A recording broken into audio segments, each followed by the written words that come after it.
بسم اللہ الرحمن الرحیم۔ امام سجاد علیہ السلام صحیفہ سجادیہ میں ماہ رمضان المبارک کو اس انداز میں ودا کرتے تھے کہ اے اللہ، اے وہ جو اپنے احسانات کا بدلہ نہیں چاہتا، اے وہ جو عطا و بخشش پر پشیمان نہیں ہوتا، اے وہ جو اپنے بندوں کو ان کے عمل کے مقابلے میں زیادہ اجر عطا کرتا ہے۔ تیری نعمتیں بغیر کسی سابقہ کے ہیں، تیری بخشش تفضل اور احسان پر ہے۔ تو اگر دیتا ہے تو اپنی عطا کو منت گزاری سے آلودہ نہیں کرتا، اگر منع کر دیتا ہے تو یہ ظلم اور زیادتی نہیں ہوتی۔ جو تیرا شکر ادا کرتا ہے تو اس کے شکر کی جزا دیتا ہے، حالانکہ تو ہی نے اس کے دل میں شکر گزاری کو ڈالا ہے۔ جو تیری حمد کرتا ہے اسے بدلہ دیتا ہے، حالانکہ تو نے ہی اسے حمد کی تعلیم دی ہے۔ اور ایسے شخص کی پردہ پوشی کرتا ہے کہ اگر چاہتا تو اس کو رسوا کر دیتا، اور ایسے شخص کو دیتا ہے کہ اگر چاہتا تو اسے نہ دیتا، حالانکہ وہ دونوں تیری بارگاہ عدالت میں رسوا اور محروم کیے جانے کے قابل تھے، مگر تو نے احسان کیا اور بخش دیا۔ جس کسی نے تیری نافرمانی کی تو نے اسے بربادی کا رویہ اختیار کیا، اور جس کسی نے اپنے نفس پر ظلم کا ارادہ کیا اسے مہلت دی۔ تو ہی ہے وہ جسے اپنے بندوں کے لیے بخشش کا دروازہ کھلا ہے اور اس کا نام توبہ رکھا ہے۔ تو نے دروازے کی نشاندہی کے لیے آپ نے وحی بھیجی ہے، اور اسی وحی کے ذریعے سے ہی انسان ذات پروردگار کے قریب ہوتا ہے۔ اس دن جس دن خدا اپنے رسول اور ان لوگوں کو جو اس پر ایمان لائے رسوا نہیں کرے گا، بلکہ ان کا نور ان کے آگے آگے ان کی دائیں جانب چلتا ہوگا۔ لوگ یہ کہتے ہوں گے، اے ہمارے پروردگار، ہمارے لیے ہمارے نور کو بھی کامل کر دے اور ہمیں بخش دے۔ تو وہ ہے جس نے اپنے بندوں کے لیے لین دین میں اونچے نرخوں کا ذمہ لے لیا، چاہے کہ وہ جو سودا تجھ سے کریں اس میں انہیں نفع ہی نفع ہو۔ تیرا خود ارشاد ہے کہ جو اللہ تعالیٰ کی راہ میں اپنا مال خرچ کرتا ہے، ان کی مثال اس بیج کی طرح ہے جس سے 7 بالیاں نکلیں اور ہر بالی میں 100 دانے ہوں، جیسے گندم کا دانہ ہوتا ہے۔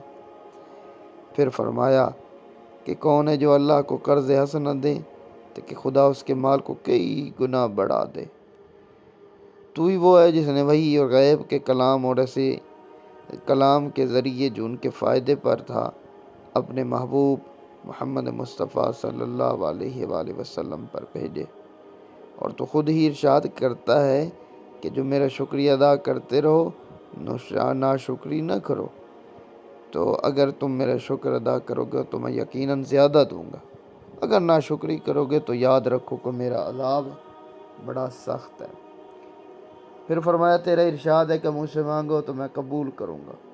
وہ لوگ جو غرور کی بنا پر میری عبادت سے منہ موڑ لیتے ہیں، عنقریب جہنم میں داخل ہوں گے۔ تیری نعمتوں کی وجہ سے تجھے یاد کیا، تیرے فضل کی بنا پر تجھے یاد کیا اور تیرا شکریہ ادا کرنے آئے۔ جن باتوں کی تو نے اپنی جانب سے اپنے بندوں کو رہنمائی کی، اگر کوئی مخلوق اپنی طرف سے دوسری مخلوق کو ایسی ہی چیزوں کی رہنمائی کرتا تو وہ قابل تعریف ہوتا۔